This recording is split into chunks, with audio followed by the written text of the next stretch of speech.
Good afternoon, everyone, and welcome today. We're so excited to have all of you here. Before we officially kick off the conference, I'd like to take just a few minutes to walk through some important housekeeping items to help you make the most of your experience over the next few days.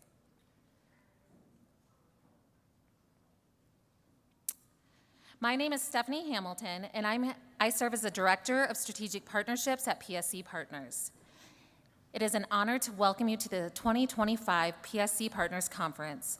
Over the next several slides, I'll cover guidelines, reminders, and tools to help you feel comfortable and connected throughout the conference. We want the conference to be a welcoming, inclusive space for everyone. As we reach new heights together, please ensure that everyone has an opportunity to participate and feel included. Be mindful of your words and allow space for others to contribute. We want to make sure that everyone's voice is heard and respected this weekend.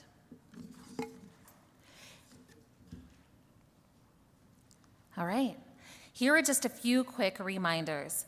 Please wear your name badge at all times while you're here. Masks are available at the check-in table if you need one, and if you need a break or quiet time, the quiet room is located in Creststone Peak. Also, we have the honor of having a professional photographer here with us today, Kelly Shepard. He has a connection to PSC as his brother has PSC, so he will be capturing every moment as we move throughout the weekend. And very importantly, I want to highlight the CVent app. If you haven't yet downloaded it, please take a moment right now and scan the QR code on the screen. If you need assistance, ask someone nearby or one of our volunteers. The CVent app is the best way to manage your agenda and track the sessions, as we've had some room changes throughout the morning to make sure that we accommodate every room to fit the appropriate amount of people, and stay on top of your schedule. Connect and message with other attendees. If your profile is set to visible, you can message others and connect. It is truly the easiest way to make the most impact on your conference experience. So I'll leave that there for a second for everyone to scan if you haven't downloaded it yet.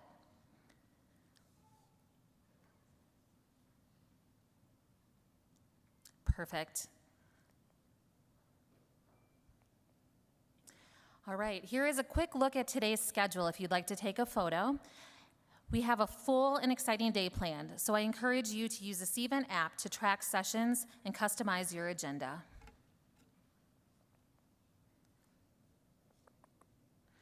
Our first round of breakout sessions will begin shortly.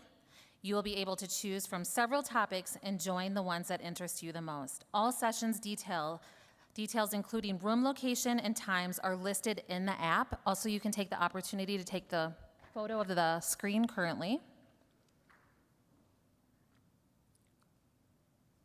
All right. And later in the day, we will have a second round of breakout sessions. Again, please use the app to explore the options and decide where you'd like to go and receive any updates.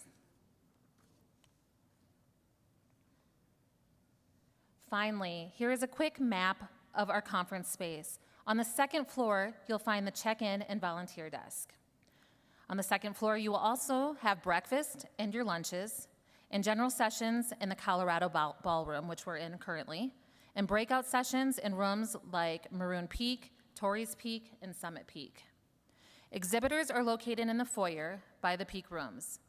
If you ever feel lost, check the app or ask one of our volunteers. They'll be happy to point you in the right direction. And just a quick tip, floor 2 are all the rooms with the word Peak in them, and floor 3 are all the rooms with the word Mount in the name. Enjoy the conference, and thank you everyone for attending.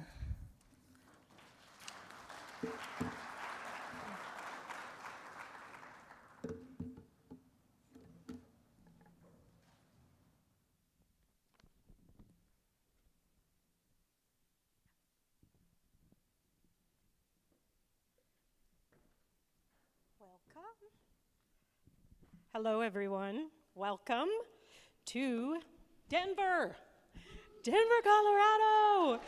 I realize there is something I probably should let you know. There is water in every single room, and you need to drink a lot of water. If you are not from here, you can get altitude sickness, even at this level in Denver, because you are a mile high. That's why they call us the Mile High City. So please make sure that you're hydrating throughout this weekend if you are not from here. It will help you, and it will help you from not getting altitude sickness. So please make sure to hydrate. So before we begin, I have a very special message from someone that is special to all of us, Ricky Safer. She is the founder and the CEO of PSC Partners. Ricky is the heart and soul of this organization from day one. This is the first conference in 21 years that Ricky is unable to attend. She is recovering from a very difficult fall that occurred just a few weeks ago, and then, of course, she got COVID. And so she is unable to attend because of that. And Ricky, even though she can't be here in person, she wanted to share a few words with you all. Hello and welcome. In case you don't know me, I'm Ricky Safer, a PSC patient, founder and CEO of PSC Partners Seeking a Cure. I want to welcome everyone and thank you for coming to Denver to join us on our 21st Patient Caregiver Conference. Our team has put together an amazing event for the weekend. I know you will learn a lot from the expert speakers and you will meet some amazing people during social time and networking. If this is your first conference, please don't be shy. It's a really welcoming, warm community, and please introduce yourself to anyone who sits near you. And I'm very, very sorry that I can't join you this weekend, but I've had a series of medical issues, non-PSC, and I'm not well enough to join you. I am very sad, but I hope you all have a wonderful weekend.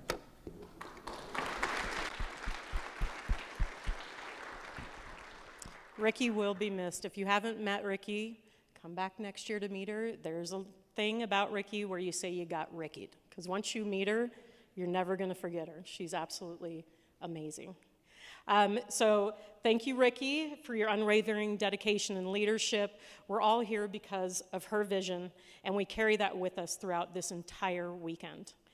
Now, whether you've traveled from across the country or from around the globe, we are so thrilled and honored to have you here. This room and this community is filled with strength, resilience, compassion, brilliance. So take a deep breath. You're in the right place. You're among friends, and you're among family. Now, this year, our theme is reaching new heights together. It's not just a phrase on a banner or a program booklet. It's a call to action. Because when we come together as patients and caregivers, researchers, doctors, and supporters, we rise higher than we ever could alone. Every person in this room is part of that climb, lifting one another, supporting one another, and understanding and ultimately a cure for PSC. 21 years ago, Ricky and her family gathered around a shared vision to create a place of hope, of healing, and of action for those impacted by PSC. Back then, this disease was even more mysterious than it is today. Isolated in medical journals, misunderstood, and certainly underfunded. But Ricky knew something very powerful. When you bring people together, everything changes. Now, look at us. In this room, we're all here in a room filled with patients and caregivers and researchers, clinicians, and advocates, all working together with one voice, one mission, one heartbeat. Sorry, my speaker's not going in. And if this is your first PSC Partners Conference, welcome. You are stepping into a circle of people who understand what you're going through, maybe in a way no one else ever has. If you're a returning attendee, welcome back. Your continued presence is the glue that holds this community together. You are the story sharers, the wisdom givers, and the ones reaching behind to help the next person find their footing. To our caregivers, Your love and strength are the backbone of this movement. You carry so much. We see you and we honor you. To our scientific and medical community, thank you. You show up year after year, not just with data and research, but with heart. You listen, you partner, and you give us reasons to hope. And to the youth and young adults in this room, we are in awe of your bravery. You are the future of this community, and your voice matters now more than ever. This weekend is about learning about the latest research, clinical trials, nutrition, mental health, liver transplants, and so much more. But it's also about something deeper. This is about connection. It's about shared stories, unexpected laughter, and moments where you suddenly realize, I'm not alone. It's about empowerment, giving you tools and knowledge you can take home to your doctors, your families, and your daily lives. And it's about progress. Because, make no mistake, PSC Partners is moving mountains. Together, we're accelerating research, advocating for patients and families, funding studies, and building bridges between institutions and individuals across the globe. We know PSC is complex, relentless, and an unpredictable disease. We don't sugarcoat it here. But this space isn't defined by illness. It's defined by resilience, by our fierce determination to move forward, not in spite of PSC, but with the strength it has revealed in us. We laugh here, we cry here, and we celebrate every inch of progress, every hard-won step, and every trial launched, every milestone reached. Because when we say PSC Partners seeking a cure, we mean it. It's not just a tagline, it is a promise to never stop working until we find better treatments and ultimately a cure. So what can you expect this weekend? Expect to learn a lot, expect to be inspired, expect to feel supported and empowered. Expect moments that stretch your mind and open your heart. And above all, expect to leave here changed in the best possible way. Make new connections, ask questions, sit with someone you don't know at lunch, share your story, or just listen. You belong here, exactly as you are. If you want to connect with others, peers, take a look at the back of your badge, and you'll see the colored dots that represent each of you. We do that to make it even easier for you to find your people. We are so glad you're here, not just today, but in this community, because together we're stronger, together we're driving change, and together we are unstoppable.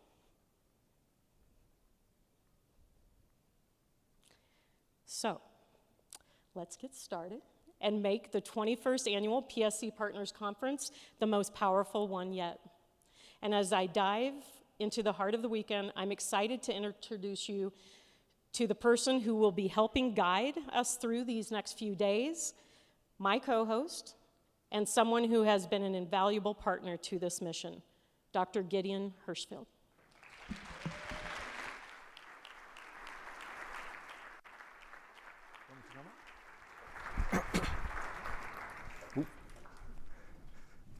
We practiced that. She wasn't allowed to take this from the stage. So, my name's Gideon Hirschfield. It's a real pleasure to be here. For those of you who don't know me, I'm a liver doctor, and it truly is inspiring for myself, and there are many of my friends here who are doctors, who work for industry, who are just all in awe of all the patients and caregivers that have come today. It's just generally amazing, and I'm privileged to be asked to be the co-chair, for which I didn't do very much because PSC Partners, Audra, Ricky, and all the team have done all the real work. But, you know, we are, as physicians, inspired every day to try and do better for people living with PSC. And we really do believe that, by working together with patients and caregivers, we can make a difference to what is a very difficult disease. My job over approximately the next 45 minutes to an hour is to sort of speak and then also to moderate two very esteemed colleagues who are going to give you amazing talks as well, which I think will set the stage for the next few days. Many things you'll hear more than once. That's deliberate. We want you to go away and think about things. We welcome you to come and ask us questions in the corridors. We're not going to take questions and answers during this particular session. But we're here and we're willing to listen. Audra told me as I was sitting down that nearly half the room, maybe more than half the room, are new to PSC partners. I think that's incredible. So, how I'm going to open this is I'm going to give you some of my perspectives on what PSC is, some of my perspectives of some of the challenges that I've learned over the last 20 years of looking after patients with PSC, and then some of the excitement that's going to come and some of the things you may have questions about. When you give talks, unfortunately I give too many talks, okay, you're supposed to always, honor the person who asked you the talk and to do their title. The title I was given was PSC, How We Can or Are Reaching New Heights. You can see I changed that to PSC and How We Will Be Reaching New Heights. Okay? At a high level, you want to know everything about PSC, think about the 6 C's of PSC. This is a covert disease. It is immune-mediated, and we know for sure it is symptomatic, as well as something that is causing liver injury, as well as something that is associated with your bowel. We recognize that if we are to get you to maximize your life, which is what we want, it's a holistic approach, which is why you'll see we've got amazing talks from Professor Lai and Professor Tandon here today to really give you some of that, overarching themes. It is, in essence, a cholangitis. That means inflammation of your medium to large bile ducts. We don't know the cause. We need to know the cause. We will one day. But it is many things coming together, genes and environment. When you have cholangitis, you will potentially, not everyone, but many will get cirrhosis, a scarred liver. Okay? Now, we also know that clearly for many people living with PSC, there's some other baggage that they bring with, to want of a simplistic term, colitis. Okay? And colitis and cholangitis go together, PSC, IBD, PSC with UC, PSC with Crohn's. And it's so important. And you're going to actually hear the talk after me, how we spent the whole day yesterday talking to world experts on IBD to get them enthused about PSC. And Josh is going to tell you about what we learned from that. And it was amazing to have in that room people who spend all day and all night working on IBD and asking them how can they help us in the PSC community. Okay, I'll touch upon it now. Okay, it's not a pretty word, but it's a word I can't hide, and that's cancer. And we'll come back to that, okay, because this disease does have some things that no one wants. And finally, you know the name of the charity. And when I made this slide 5 years ago, I was told I was only allowed to use for the 6th C cure. I wasn't allowed to use the word control. That's not what we want. We want cure. We'll accept control along the way. And when you reach this diagnosis, and I was lucky enough to have lunch with some parents of patients with PSC, okay, it is apt that we're in Denver. You climb a mountain to get the diagnosis. It's not always easy, and sometimes you're not told in a very nice way, okay? You get to the top of the, the Rocky Mountains, and you have the diagnosis, and then you hold on tight because you feel as if you're going to fall off the mountain. And hopefully this community and your doctors and your nurse practitioners and your family will hold on tight with you because you don't have to fall off the cliff, okay? Because you will be able to soldier on, and there will be a journey. And that journey will be different for everyone. And just so you understand where these terms came from, these are patients' own words. We interviewed patients to get this terminology and work with a medical sociologist to describe this journey for PSC. And I know it's not necessarily different to other diseases, but it's what you have and it's what's important. Okay? And this is what's going on inside you, and I know you get prodded and poked, and there's too much intervention. There's too many things, endoscopies and ERCPs and cholangiographies and colonoscopies and banding if you get varices and, you know, not sleeping when you've just had your MRI, waiting for the result of the MRI from the radiologist and not knowing whether it's 1 week, 2 weeks, or 3 weeks. And then many radiologists work on a Sunday, so it comes in to your Epic inbox, you know, when you least expect it. But we have to work alongside that to make the difference. And we are committed to make an impact. And these are the 6 themes about how we will make an impact. You know, patients, caregivers, charities, industry, regulators, clinicians. Clear diagnosis, personalized therapy, preventing end-stage liver disease, managing your symptoms, challenging inequity, because there's inequity wherever you look, and championing innovation and excellence. And we believe that we are doing better and better. And on many days, living with PSC will be like a serene day down the River Cam in Cambridge, UK. I can't hide them, I'm British. I apologize, I'm looking for pictures from Canada and the US, but, you know, a serene day on the River Cam, if you're an undergraduate, you know, 30 years ago this was me, although I would be sitting down, not punting, is very, very, very pretty, and it's a nice day. And that's what many of your days are like with PSC. But there are rocky days, okay? There are days when, you know, it's stormy, and there are days when you don't feel well, and there are days when you're in the ER, and there's days when you're going to see the transplant surgeon, etc., etc. And it's your resilience and it's your understanding of the disease, and I hope it's the support of the community that will allow you to have more serene days but cope with the rocky days. And you're balancing. It's literally like being in Covent Garden Market, watching this guy on a monocycle. Okay, it's a balancing act. And, you know, just like many things in life, you don't always know how you wake up in the morning, whether there's going to be something that blows you off course that you weren't expecting. Everything's going well, and then there's a trip, okay? And at PSC, we need you to be resilient to do this balancing act. And I'm hoping that our understanding of the disease and how we look after you is getting better so that you can balance. And yes, there's an elephant in the room, okay? The elephant in the room is cancer. It's not a nice word, okay? It's a very, very hard word when you have primary sclerosing cholangitis. It's often the first word you read about on Wikipedia or Dr. Google or ChatGPT-5, okay? You don't want to talk about it, but you do want to talk about it. We need to talk about it. It's actually, fortunately, most of our patients will never get cancer, but that's not good enough because some of them will.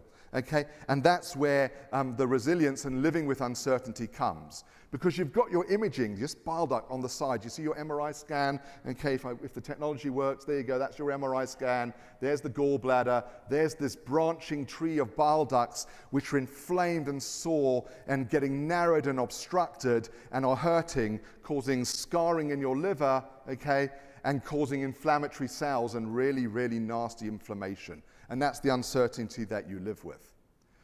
But there are also special gifts, okay, which have changed living with PSC hugely. And your clinicians, and anyone who's one of my patients in the room will know, you know, we read every single email that comes from our transplant program to say that there's been a transplant yesterday to see whether it was one of our patients, because it's a special gift, you know, and we cheer when our patients get a transplant, okay? And, you know, the recipient name here is making an impact, okay? You know, and the at PSC Partners Seeking a Cure, that's what we hear about. And it is a special gift, and it's a new journey, and it's a new disease, but it makes a big difference. Okay, so, you know, we're getting better at diagnosing it. We're using MRI, we're using more artificial intelligence and diagnostics, but just look at this picture here to understand why on some days you feel pain, okay? And on some days you feel very tired, and on some days you feel very itchy. This is someone's bile duct with PSC, okay? And if I asked you to look at your hands and they were that red, hot, and inflamed, you'd know that something was going on. It's hidden, but this is what's going on inside your bile ducts. It is no wonder that you have symptoms, not all the time, but they are impactful. And then over time, what we're seeing is scarring around the bile ducts and the bile ducts disappearing. And that's what we need to prevent. Secondarily, the uncertainty is it's a disease of tubes, okay? And those tubes can get blocked. And those tubes contain fluid, bile that is flowing from your liver being made into your bowel. And when those tubes block, you'll go yellow because the bile can't get out. If the bile inside them is granular or got stones or becomes infected, you'll get real cholangitis and need antibiotics. Okay? And that's what makes this disease so different amongst all the other liver diseases we look after because of the structural nature. We can't tell you how important we believe in research. And everyone can give something to research, even if it's just chart review and some people doing trials, okay? Because we won't get the best treatments we want until we understand the cause of the disease. And it's a lot of whys. Why me? Why my daughter? Why my son? Why the bile ducts, not the other bit of my body? Why so difficult to treat? And we're spending a lot of time and working with PSC partners to make that difference. And I'm going to just give you a few signs of hope, which you'll hear about again throughout this conference, about new therapies that are starting to make progress. The first is the first successful phase 3 clinical trial. Okay, this is a molecule that's been around for a long time because it's very difficult. Professor Trauner, we're so privileged he's here, and we'll be giving a talk. Noreucolic acid and the treatment of PSC. This was done in Europe. Okay, this drug is a bile acid and also immunomodulator. Don't worry too much about the details, but it makes your bile flow better and it probably improves the immune system. And that was the hypothesis behind a big study that took many years in Europe, and over 300 patients are included and many more were screened. Some got placebo. We thank them from our hearts that they got placebo so we can compare what the drug did, because that's what you have to do, okay, to demonstrate efficacy. And they had liver biopsies, and no one wants liver biopsies. These are people like you know, young, all ages, high liver tests, increased liver stiffness, liver scarring. And fundamentally, I want to show you the exciting news that Professor Trauner presented on the 10th of May. The drug had a difference. The patients who got the drug had less progression of their scarring and better liver tests. What does this mean? I don't know, but it probably means that, at least in Europe, there'll be a new drug for PSC next year, okay, and that will be important for the rest of the world. The liver tests got better, but they didn't go to normal. The liver tests are reduced, but we know the liver tests are not telling us everything. But we can see that there's some progress, and safety means everything to sponsors, and it means everything to patients and their providers, and this drug appears safe at this time. So very, very exciting. Then there's the Elmwood study that Professor Levy just published in Journal of Hepatology, also a few months ago. PBC, we've made huge progress. Very few of my patients come to transplant with your sister disease, primary biliary cholangitis. Elafibranor, seladelpar, other drugs for primary biliary cholangitis are making a difference. This is elafibranor in primary sclerosing cholangitis. Again, patients gave up their time because some got placebo, some got one dose, some got a second dose, and it's only a short study to look at safety, blood tests, and symptoms. And elafibranor was dosed at 80 milligrams and dosed at 120 milligrams, and then compared against the placebo.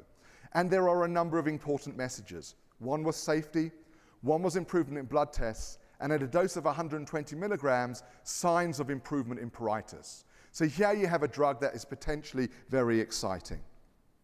Finally, this is a drug that's being developed for PBC, but I'm telling you about it because there's similar drugs being developed for primary sclerosing cholangitis. And I prevented this drug, and this is a drug called linerixibat. It's an oral bile acid. It's a drug that stops the bile acid resorption. Again, a massive effort across the world, including placebo, to treat itch, a really, really important symptom. Nothing worse than being itchy all the time.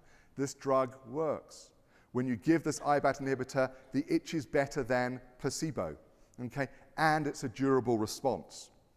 And a similar drug is being tried across the world, the VISTA study, and you would have seen around your name badges, Mirum Pharmaceuticals, Joanne's in the room, Ricky's not here, and Ricky had a quote because the VISTA study is fully recruited, And this means that next year we'll find out whether a very, very similar drug improves itch in primary sclerosing cholangitis. And we're hopeful that there'll be progress. Okay, so we're left with the 5 steps for PSC care diagnosis, which means including more awareness. It's all about the bile ducts, so managing that with sense and logic and using imaging, antibiotics, and ERCP. We need to survey for cancer, and I'm sure these questions will come up over the next few days. Finally, we need to explain your risks and offer you choices around symptoms, and we work very, very closely with you to consider clinical trials, because that's the way that we're going to make a big, big difference, and it's going to look different. Okay? And that means, going back to the River Cam, that we hope that in the future, increasingly, it's going to be calm waters, controlled symptoms, less cirrhosis and less cancer, and ultimately, when we understand what causes the disease, cure without liver transplantation. So that will be me ending my 15 minutes, okay? I thank you for giving me the privilege to be the co-chair and listening to me. I encourage you over the next couple of days to wander around, to make friends, as you heard from Audra, to ask questions. There's no such thing as a stupid question, okay? And also to enjoy yourself. And with that, I think I'm on time, unless they gave me some grace, okay? And I'm going to bring my talk to an end.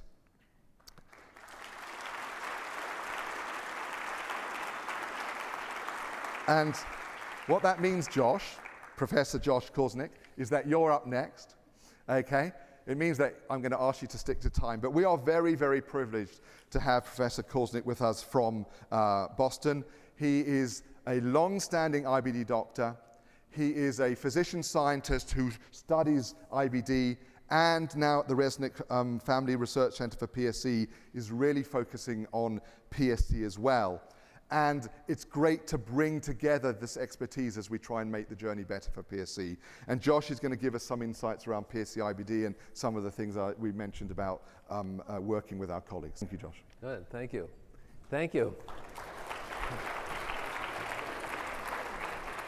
So I'm really delighted to be here, and thank you, Gideon. I first apologize that I do not have an accent nearly as erudite or as charming as Gideon, but I'll do my best.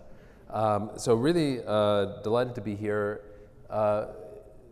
excited to share some of the developments, but really more eager to talk to all of you. Not so much from here, yes, I'm happy to do that too, but really just to talk to you in the hallways and as we go through our different sessions, because it's so inspiring for us. I've brought many of our team here because it reminds us, not that we need reminding, but it still inspires us to meet you all and to be reminded with what you're dealing with and how we can try to help. So I thank you for that opportunity. I want to just start sorry, by talking about what progress we're making. And really starting off at this point with questions, because it's questions that, in part, many of them will be answered as we go through the next couple days together. What Gideon was referring to that we did yesterday that was really remarkable and was the first time that this happened is we brought together a large number of investigators, half of whom were really focused on PSC and half who are focused in IBD. Now, many of you may feel like, well, there aren't you guys really all the same. I know I see one person for my liver, and if you have IBD, somebody else for your IBD. So isn't that sort of, don't you do the same things? Well, we do, but we also do things that are quite different, and our perspectives are very different. And remarkably, to me, even though since I really have spent most of my life working on IBD and sort of finally made my way up the GI tract to the liver, am seeing the other perspective and how important it is to understand those perspectives. And just want to share with you some of the things that we spent our time talking about. So the first question was, why do we need a conference like this? One is because the suffering that people deal with IBD is considerable, but I think it's really the greatest thing is the most substantial is in PSC. And the strongest clue to understanding PSC is the association with ulcerative colitis and Crohn's. And so to bring that together as something is really important. these two groups of researchers form a natural community, but we don't have enough dialogue together. So the idea was, let's bring everyone together, let's spend an intense day together, let's share ideas, let's share thoughts, and talk about how we can work together better in the future. And again, as I mentioned, the IBD perspective is often, yeah, they have GI disease and if something's going on in their liver, the liver person will take care of that, and it's all being driven probably as what they call sometimes an extraintestinal manifestation. It's something else that's over there. And the liver people tend to see it as this is a liver disease, something else is going on, but the real thing is here. And so how do we blend these things to get insights and also understand failures? One of the biggest questions is really, can we get real insights into understanding ulcerative colitis and Crohn's? And will that then allow us to finally understand PSC? And in the same way, if we understand PSC in a fundamental way, in a really important way, we'll gain insights into ulcerative colitis. And so there's a real synergy there, a real strength that we can get from each other, and we really want to make sure that happens. And there's a separate thing which we'll talk about a little bit is really these distinctions between the liver and GI tract are historical. They're obviously it's separate organs, but that's not how the body sees it. It sees it as really this is all one big digestive process, and there's something that's gone wrong in there. And so really seeing these as so separate is perhaps inappropriate, and it's something that we want to work towards as well. But the question is, many of those things aren't new. Those things that I just mentioned in the previous slide isn't something that just happened, but why now? And I think one of it is that we think that we're at a threshold to generate really significant new advances. There's a critical mass in terms of people interested in PSC. There's growth in the interest. There are new tools in terms of biologic tools, biochemistry for research that we can take advantage of. And there's also more bio that you're all hopefully part of or want to be part of sharing things. And we'll talk about a little bit of that, and that's how we do. And then there's also sort of, let's say, institutional or foundations. And PSC Partners is fundamental to that. And helping fuel that growth and interest and advocacy is part of why now. There's the Resnick Center, which I direct, and many of my people are here, and we're hoping to contribute towards that. There's the International PSC Study Group, which will next year be in Boston, and that's an international group that's really focused in on PSC, and that's gaining momentum. And there's also the Norway PSC group, which has been fundamental in helping fuel this growth. So there's this groundswell of efforts, and PSC Partners has been central to that, and that's one of the reasons why now. And so one of the reasons we really wanted to do then is share ideas. We wanted to, I don't know how to, there we go, increase dialogue, as I mentioned, that's critical. We want to develop collaborations. Science is really not a solitary sport, as it's a team sport. We all need to work together to really make advances. And so part of our discussions were, how do we work together? Can we share data? Can we share samples? Can we generate projects, create new clinical trials or clinical trials network? So what are some of the things that we considered? And these are some of the things to think about as you go through the next couple of days, and some of the things that we talked about. So one is, what is the relationship between the liver and the GI tract? How does the GI tract influence what goes on in the liver? And how does the liver influence what goes on in the GI tract? The blood flow from the GI tract goes up, this is more of a scientific question, and goes into the liver. It's other liver cells than the bile duct sees it first. Why do they do perfectly well? They're not get injured until much further on in the disease. So why is it that the bile ducts are the first site of injury?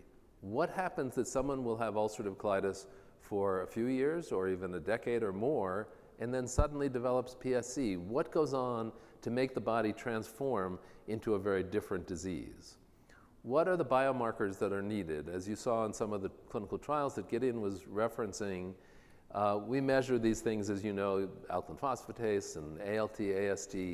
Those are helpful, but they're not great. They're not as good as they should be for us to monitor disease. When we do these disease studies, and they're such long studies, if we have really good biomarkers, so we can say, yes, if this particular substance goes down, that means it really correlates with a long-term improvement. So we don't need to do a 2 or 3 or 4 year study. we can do a 12-week study and have a good sense of whether there's something here that's really going to be beneficial in the long run. One of the most puzzling and frustrating things is why is it that the medications that can be very effective in ulcerative colitis and Crohn's don't work in PSC? What is it that's so similar but also so different that they don't work? And what are good targets? What should we be changing then in terms of how we're approaching this to do things? How can we speed clinical trials? What are the critical clinical issues in PSC? And this may sound a little naive, but why haven't we understood IBD and PSC yet? There's so many brilliant people working on this. You'd think we would have figured this out.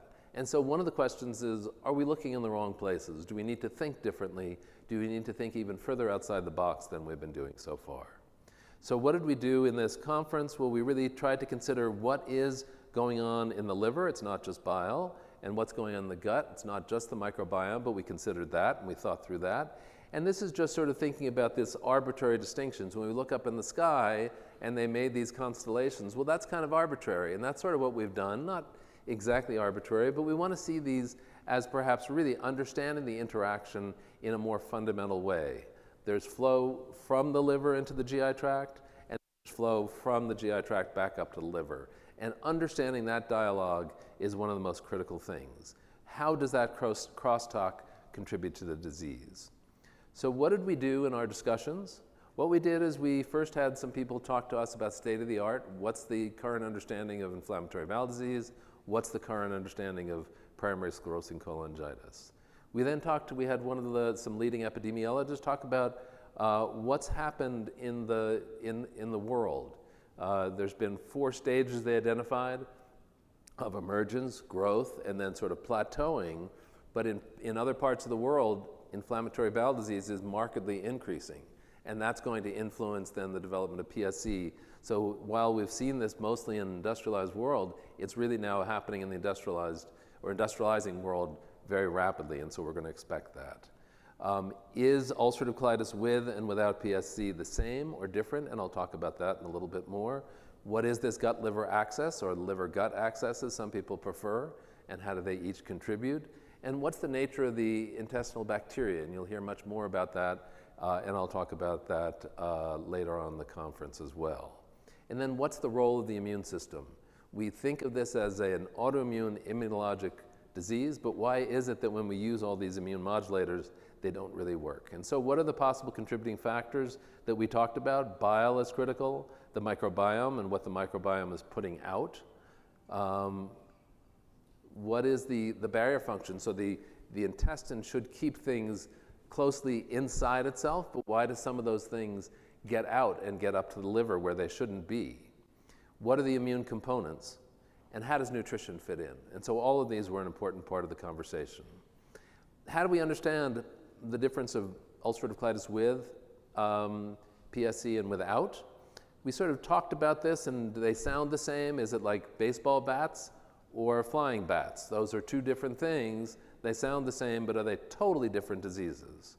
Are they really, do they have a similar function, but they're different? So a flip phone and an iPhone sort of do the same thing, but they're different. So are they a little similar, or are they very, very similar? So are they essentially identical? Here are identical twins, but they look very different. Is that really what's going on? That they're 2 identical diseases, but they just look a little different? Or what I've sort of suggested is they're similar and different, but they play by the same rules. So what do I mean by that? Well, here's a picture of my son, and he gave me permission to do this. He plays football for his high school team. He's got a great arm, he's fast, and he plays a game very similar to this guy. They both have the same number. I don't think Tom Brady's as fast as my son, and he's not nearly as good looking as my son. But they're playing by the same rules. And so I think that there's sort of a better way of understanding these is saying that they're really operating by the same rules. We can use ulcerative colitis to understand PSC and PSC to understand ulcerative colitis. And I should mention my son is fine, and with this, he's been very open about this. He has ulcerative colitis. He doesn't have PSC.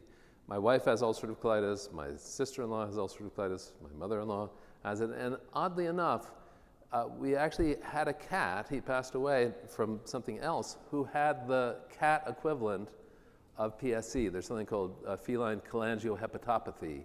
He was throwing up, I took him to the vet, and I couldn't believe it, but he was actually diagnosed with that. So it happens in animals as well. It's pretty rare, but it happens. So there is a distinct microbial signature in PSC, and we think we're beginning to understand why what that's doing, and I'll talk about that later on in the conference. And we both identified distinct bacteria that are different between PSC and ulcerative colitis, but we've also begun to understand what their function is and how that's different between PSC and somebody who doesn't have PSC or ulcerative colitis, and what's different between PSC and IBD, so that there are distinct differences in terms of the microbiome and what the microbiome is doing. And then we talked about bile. It does much more than just digest fats. It's an immune regulator and many other things. We talked about autoimmunity and some of the emerging targets for what does it mean to have an autoimmune disease. It means that you've possibly made some antibodies to something in yourself that shouldn't be there, and that may influence the physiology. And so there's one in particular mentioned here that was highlighted. Fibrosis, that's a defining feature. Why does that happen? How can we reverse that? How can we create better clinical care? How do we unify these things so that we can integrate PSC and UC together? And what are good targets? Why have the ones that we've tried so far failed? And what can we do, and what are future directions? So we're reaching new heights together. What does together mean? Together means we all have our roles. Everyone can contribute in some important way, whether it's providing better care, whether it's teaching the next generation, whether it's research. And what's your role then? What can you do? Well, part of it is participating in clinical trials. And I realize that's not for everybody, or there might not be something close to you, and certainly eager for you to look at both what we're doing, and we have a booth here to say this, but there are many other things that are going on, and that's really how we're going to make progress. And so I'd encourage you to do that and participate not just in clinical trials, but also in studies, so that you may not qualify for a clinical trial, may not be feasible for you, but there are other ways. And Churchill said, I have nothing to offer but blood, toil, tears, and sweat, as he started to take over the helm for World War II. We're eager for collect your blood, your toil. We haven't yet studied tears or sweat, but we would like to collect bile and stool and really anything else. And there's not a lot of people in the world who'll offer you the opportunity to give your stool, and we're excited about it. So take advantage of that opportunity. And then lastly, I would say participate again in clinical trials. So thank you. Have a great couple of days. I look forward to talking to you all, and thank you.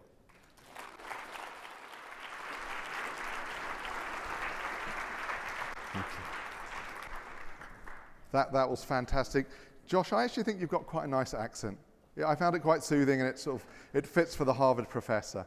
But it's also incredibly inspiring, and it's really amazing to see the progress and for gain for patients. Just imagine, 20 years ago, very few treatments for inflammatory bowel disease. Now it's a completely different panorama for you. It can be the same for PSC. Now, the next speaker doesn't need much introduction, Professor Jennifer Lyon. Professor Lyon's here because she's brilliant, but she's also here because she's brilliant because she gives such a good talk that the votes bring her back on America's Got Talent. And really we're so pleased to have Professor Lyon here, who's come from San Francisco, and she is unique because not only is she a world-class hepatologist, but she's doing something which is very, very patient-centered.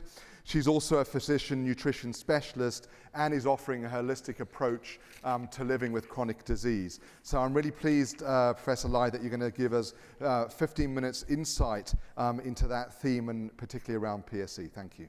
Thank you so much, Gideon.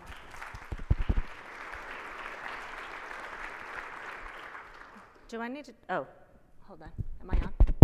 Oh, I am, hi. It's great to see you, great to be here. This is my favorite conference of the year because I love to be inspired by all of you, just to remind ourselves of who we are here to serve. So thank you for the opportunity. So I'm here to speak with you about how integrative hepatology is redefining health. And to provide you with some background, PSC, as we all know, is a condition that is specific to the liver itself. But as you all so well know, living with PSC is about so much more than just the liver. You are a whole person who happens to have PSC. And you cannot be defined solely by the normalcy of your liver tests or the appearance of your bile ducts on an MRI. For example, you may have completely normal bile ducts and no progression of your fibrosis, but you may still have symptoms like fatigue or itching or abdominal pain.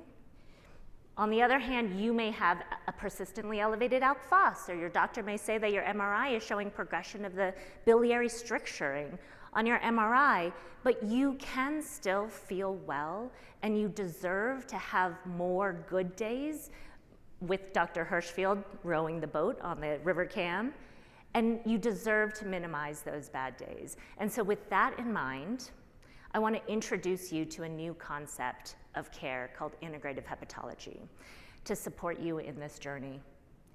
Integrative hepatology is an approach to caring for people with chronic liver diseases that combines standard liver care that typically targets the liver condition itself with complementary approaches such as nutrition and movement and mind-body medicine, with the overarching goal of not just improving your liver disease, but actually improving your overall health and well-being. Now, rooted in the principles of integrative medicine, it is an evidence-informed, holistic approach that acknowledges the interconnected domains that contribute to not just liver outcomes, but overall health outcomes, because liver health is not achieved in isolation. These interconnected domains that support liver health include biological domains, physical domains, psychosocial, nutritional, behavioral domains, and environmental domains that all come together to support your liver and overall health. Now, you may be wondering, what on earth are complementary approaches to care? Well, there are a wide range of therapeutic modalities that complement conventional standard liver care, as shown in this figure that was put together by the National Center for Complementary and Integrative Health, which is a branch, at least as of now, of the National Institutes of Health.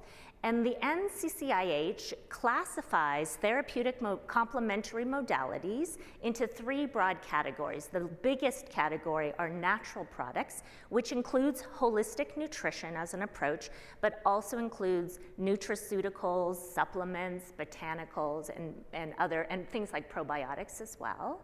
The second category are mind-body practices, which include things like yoga and meditation and mindfulness. And the third category is other. It also includes devices like light therapy or the TENS device for chronic pain control, and also surgical approaches.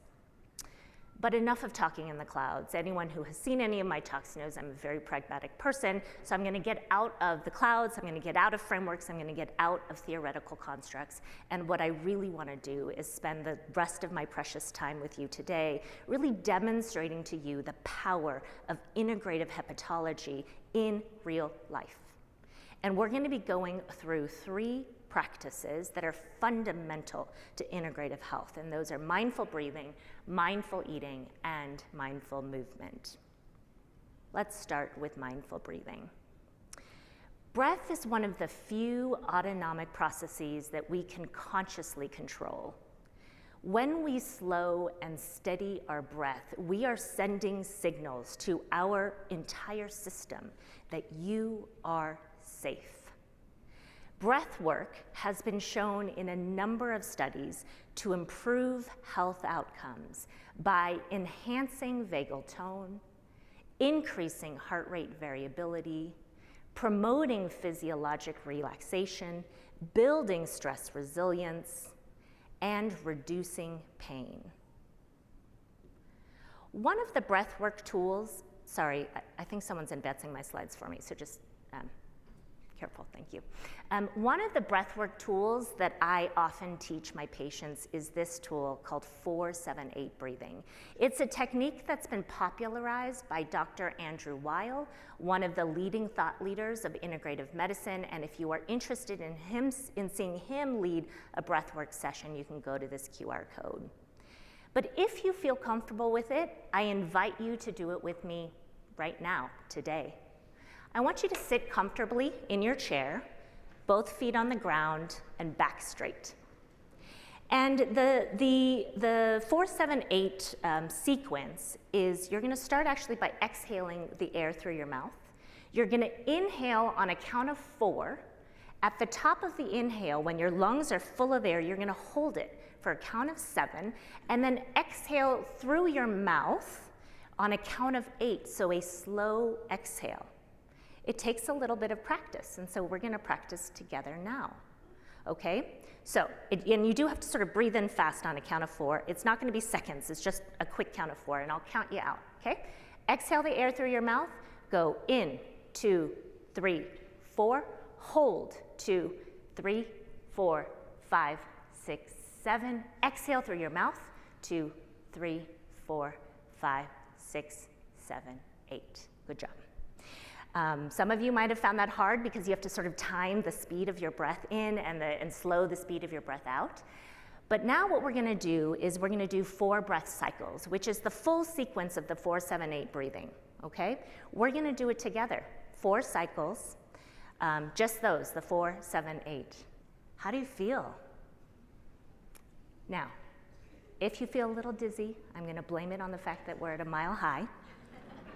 But truthfully, if you do start this, sometimes you do feel a little dizzy, but do take that as a reminder that this is the opportunity to build up your cardiorespiratory capacity, okay? When you do this and you practice this, that's gonna go away.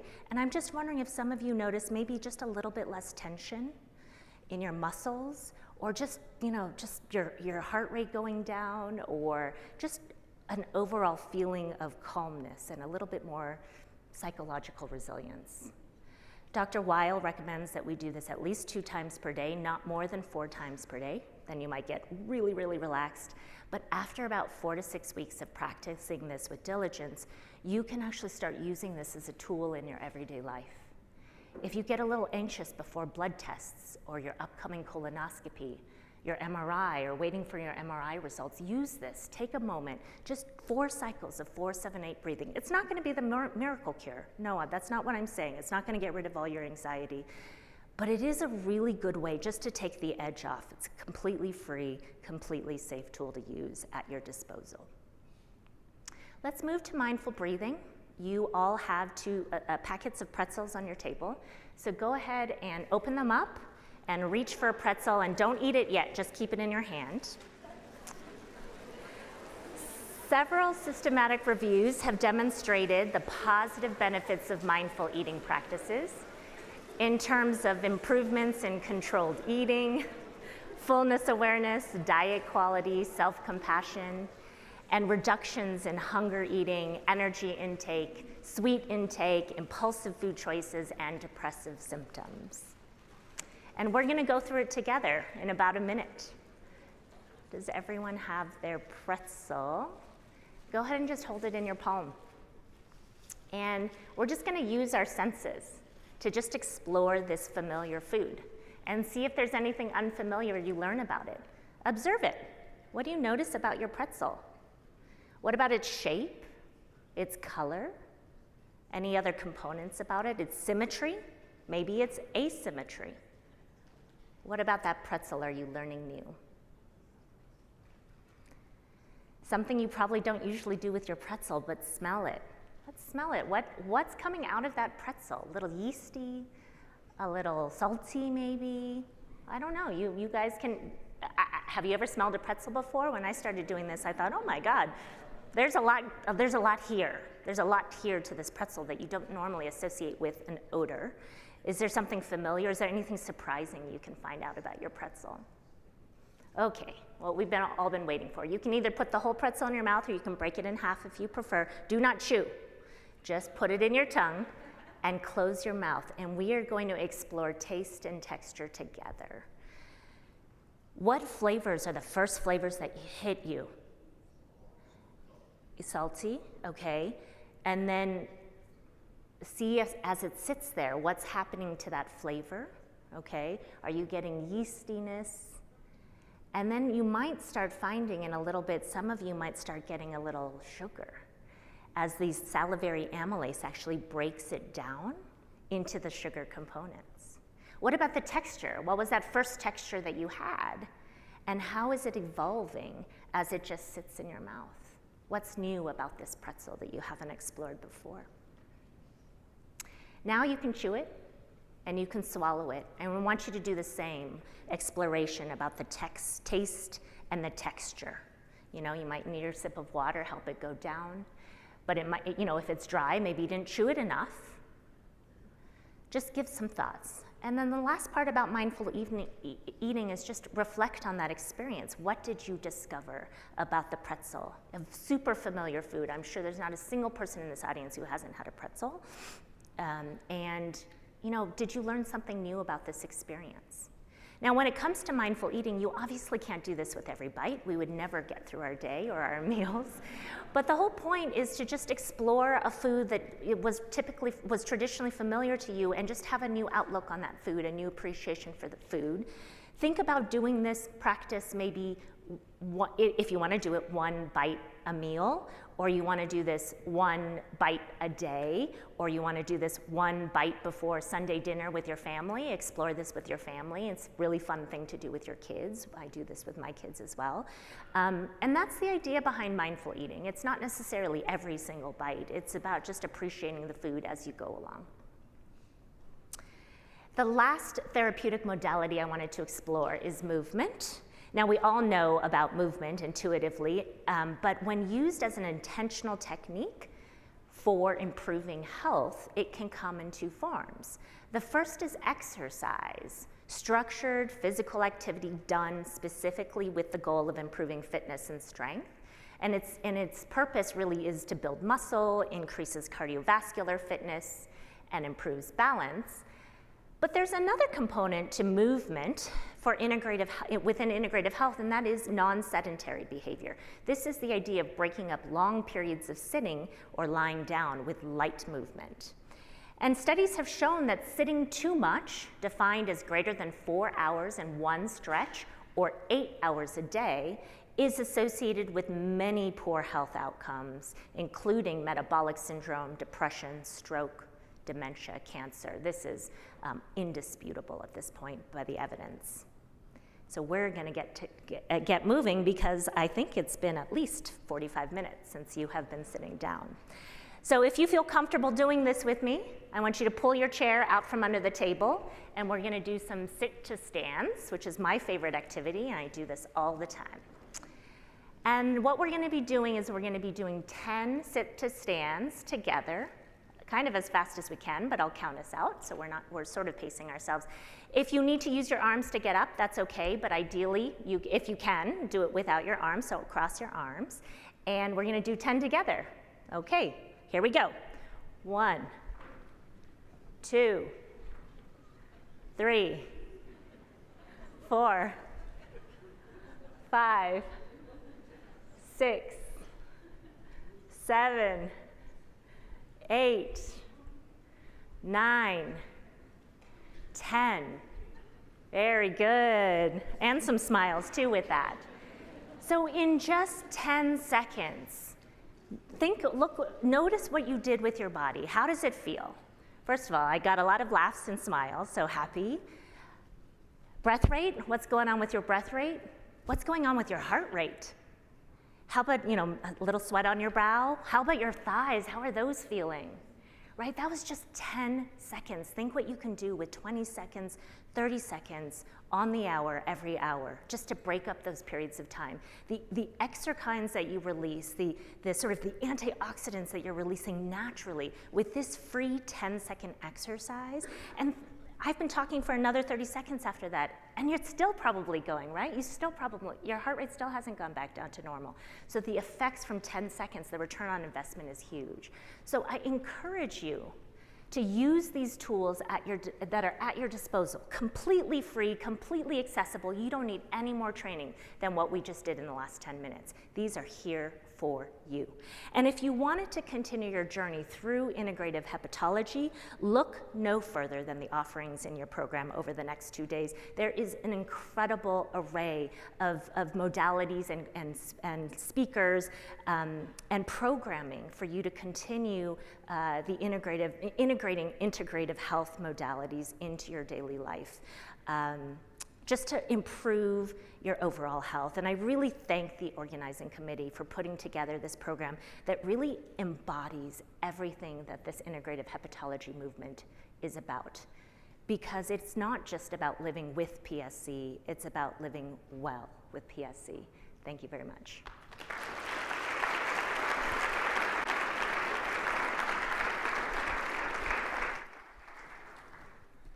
Well, I mean, that was amazing. So Jennifer, have you ever thought about being an avatar? And have you considered being an avatar for all our patients who get an annual MRI every year? Because I'm not sure if you've had an MRI, but the person behind the screen, I've had mine, is giving you those instructions for breathing, okay? And if only they gave those instructions for breathing as well as you gave them, the quality of MRCP around the world would be completely different, okay, because you do it very well. So that was amazing. We've had some introductions, we've heard from Josh and Jen, and I hope that's set the theme. We want to end this session with something a little bit special, something a little bit from the PSC Partners community, and something that we can all, take home and think about. And last year we had an amazing conference, and we heard from lots of people. And one of the people we heard from was Brooke Babcock. And Brooke Babcock is here with her family today. And last year there were many things we talked about PSC, and now we're going to ask Brooke to tell us about her amazing year and what she's been up to. And I think you'll find it inspiring. Thank you, Brooke.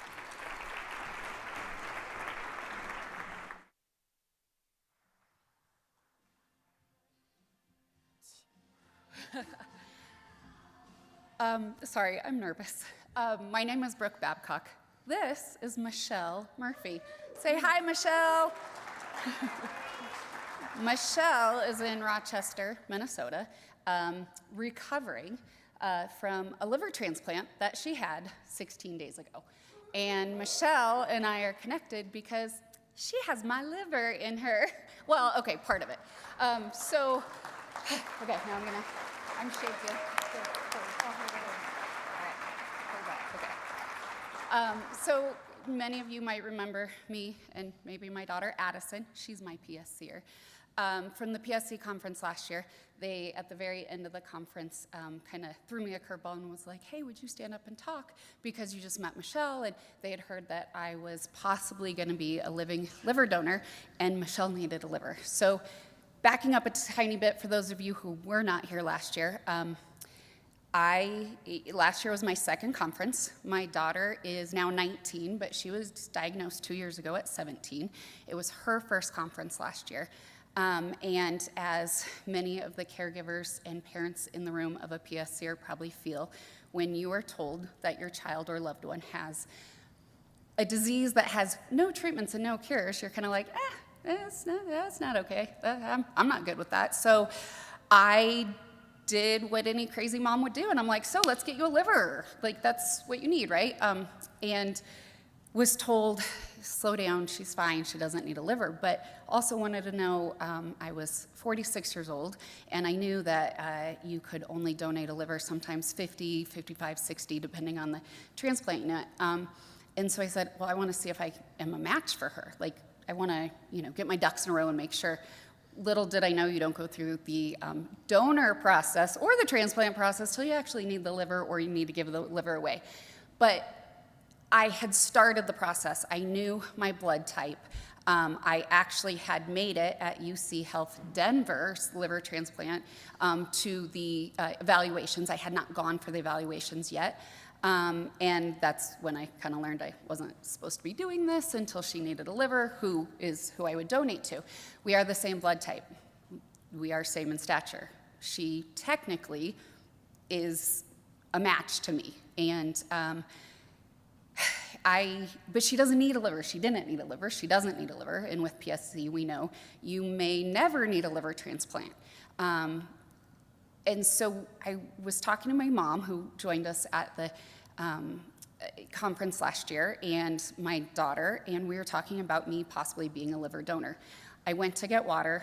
I came back, and I walked by a lady in line that had a T-shirt on that said, "Looking for a living liver donor." About fell over, only because we were just talking about it, and it just felt like it blew up in front of my face. It was hyper, like, oh my gosh. And so I walked back to my mom and my sister, and I said, "There's a lady looking for a liver." I mean, that's not that wild. We're at a PSC conference. But she's wearing a T-shirt that says "looking for a liver," and I think I might be giving a liver. And in her words, "Mom, I don't want your liver." She's 18, she might have, she doesn't want my liver. I'm old, she wants a young liver, and also doesn't need a liver. So, but the funny thing is, she goes, "Mom, you should go talk to her." And I was like, "What?" And she goes, "Mom, you're supposed to go talk to her." And I said, "Oh." And then God spoke to me. I have a deep, deep faith. And I truly heard the loudest, clearest, "Go talk to her." So I did. I walked up to her, went, tapped her on the shoulder. I got to back up for this one. Bowled her over, did I not? And said, "Hey, I might be looking at donating my liver." Her eyes got as big as saucers, and she was like, "Yeah, what?" "Well, your shirt says you're looking for a liver." And she said, oh my God. And so I said, what is your blood type?" And she said, "Oh," and I said, "I am too." So that's where we got to these pictures. That is after she kind of came back down to earth and was like, "Who are you, and why would you want to give me your liver?" And I only can say God led me to talk to you, and I don't know why I want to give you my liver, except that you have PSC, and my daughter has PSC, and there's no treatments and no cures, and I can't do anything for her, but you're on the list, and I can do something for you. Our journey started actually a little less than a year ago, and it wasn't a straight journey, much like PSC. We actually, after the conference, went home, might have let my husband know that I told somebody I'd give him my liver. He was not very thrilled, only in the fact that he already worries about her. He really didn't want to add me into the picture. But also, he had looked at being a living donor and got knocked out on that beginning questionnaire, and so he saw me as her only hope.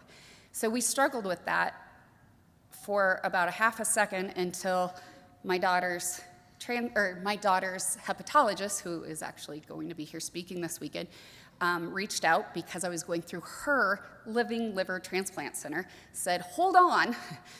She had a health scare last fall, right before the conference. We weren't even sure we were going to make it. And her doctor said, "Hold on. Wait till you're 50 to donate altruistically. Let's see where Addison is at, since you are a potential match for her."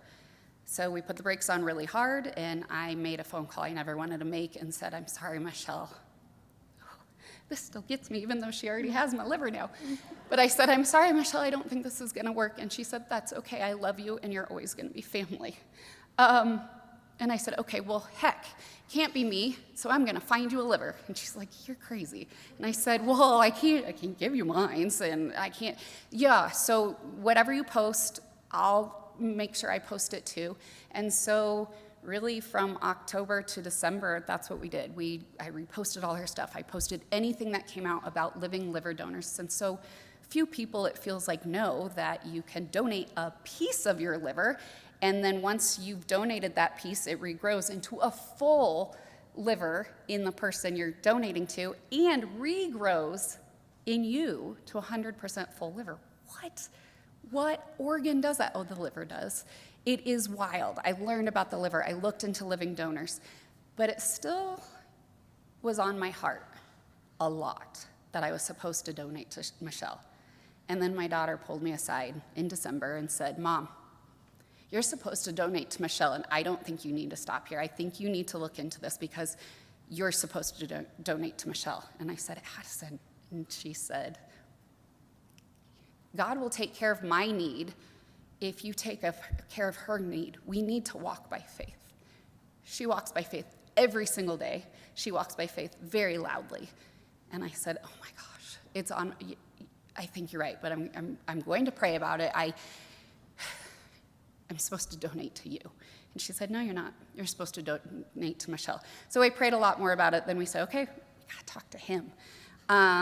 So we sat him down, and he said, my biggest reservation is you're her chance that I can't do. You're my chance to help her. And I said, I get that. But you have to trust me. I know I'm supposed to do this. And he goes, well, today is our 22nd wedding anniversary.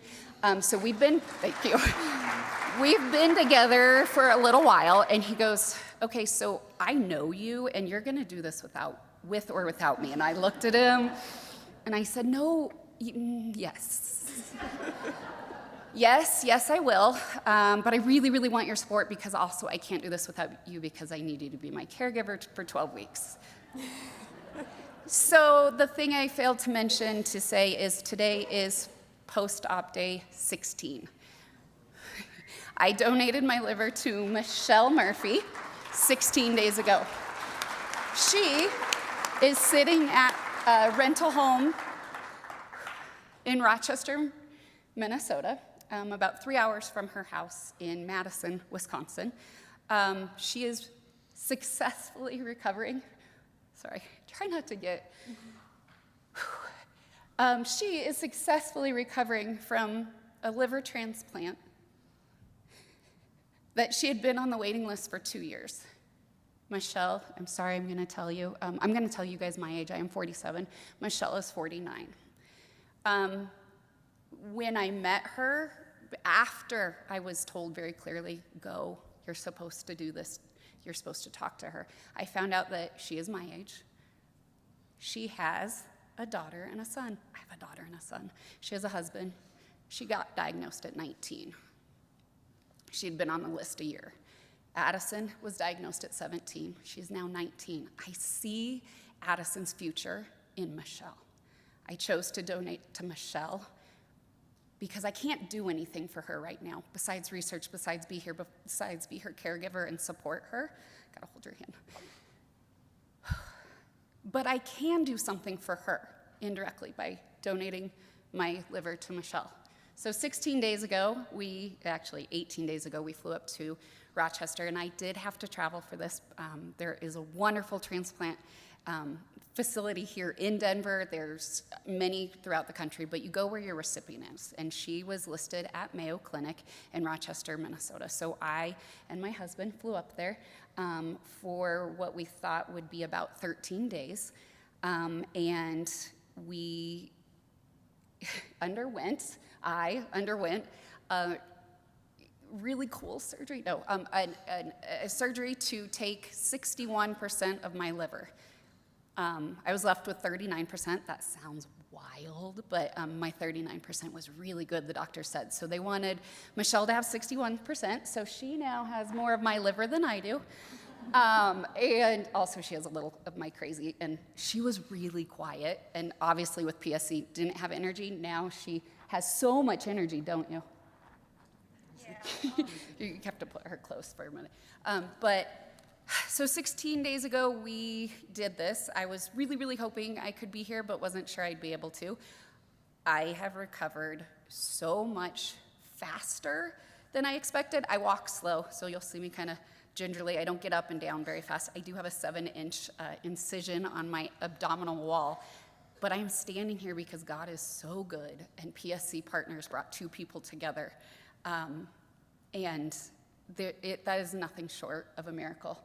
This is my 3rd conference, her 2nd, and his 1st. It won't be our last, but this community, it is warm, it is caring. You never know, you might share an organ with someone, but it is incredible. Michelle does want to talk a little bit about the post-transplant, because there are so many people in here that are post-transplant. There are some that are listed. I know of some living liver donors, and one who spoke last year. Mary, she's not here this year, but if you are a living liver donor and you're in this room and you don't mind, would you stand up? Do we have any living liver donors in the room? Oh my gosh. So I knew we would. Yeah, come on up, come on up. I knew we would. We thought it was a little wild that Michelle had to wear a t-shirt in a liver disease conference to let somebody know she's looking for a liver. We are going to work tirelessly, I will work tirelessly to find out how to make it so that maybe we have a pre-transplant group that, come on up, what's your name? Priya. When did you donate your liver? Almost 3 years ago, Almost September 3. 23rd of 3 years. And you donated to your husband. That's amazing. Well, thank you for coming up here because I am part of a really cool group. There's not many people who want to be chopped liver, but some of us do. So I'm excited to share my story mostly because I am a huge advocate for PSC research, but living liver donation, it is a big, well, I don't even know the word. It's a big ask. For me, I just knew I needed to do it, but it is covered, all medical expenses are covered by the recipient. There are programs out there to cover all travel costs. It hasn't cost me anything but my time and a little, rest and recovery, but it is a major surgery, but we're wanting to get out the word because transplant recipients who get a living donor are more successfully I'm not a medical, I'm a parent, this is not my forte, but they have a better recovery with a living donor typically than they do with a deceased donor, and we know with PSC that getting to the transplant stage is you have to be sick.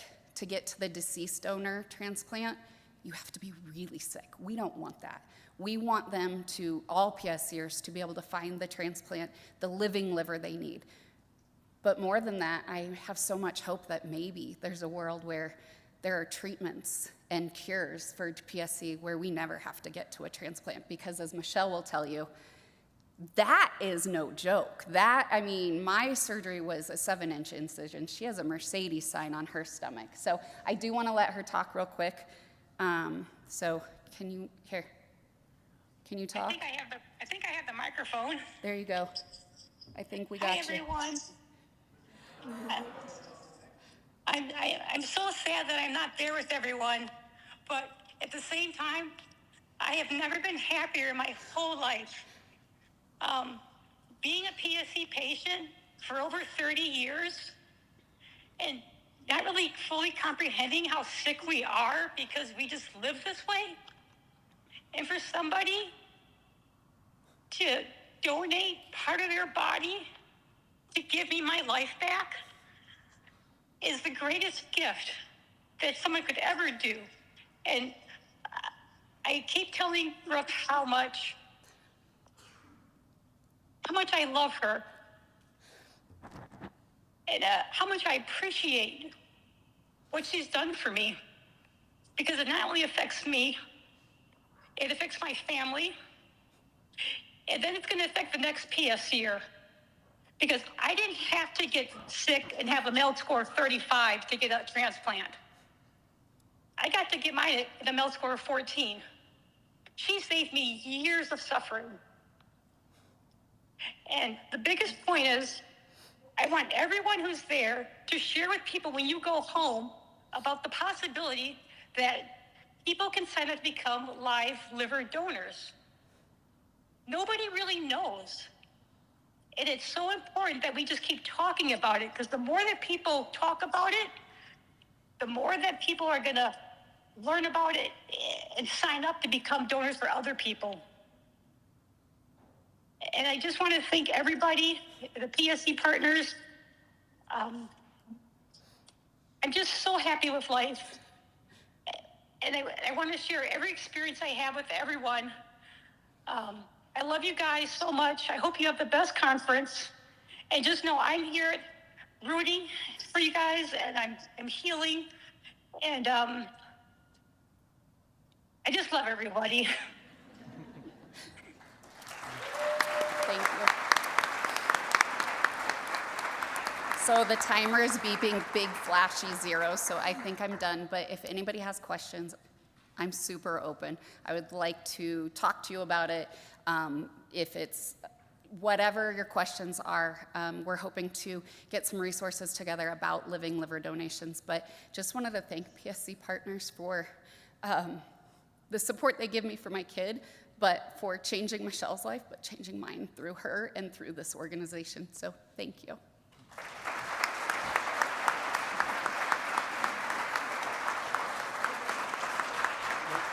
Brooke.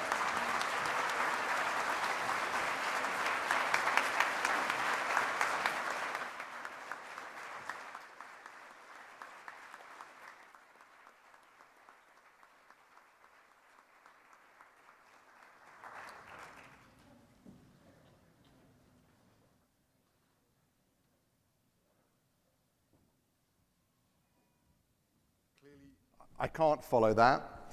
I don't want to follow that, but thank you so much for sharing your story. It echoes, like I told you, I get a couple of hundred emails a day, but the one email I always read is the one that says if one of my patients has had a liver transplant, because it's life-changing. Okay, with that, I think we have had truly a spectacular opening to what I think will be a spectacular 21st PSC Partners Seeking a Cure conference. It doesn't matter that we're running a bit late, it's worth it. I'm going to ask Audra to come up and to give you your instructions for the rest of the afternoon. Thank you.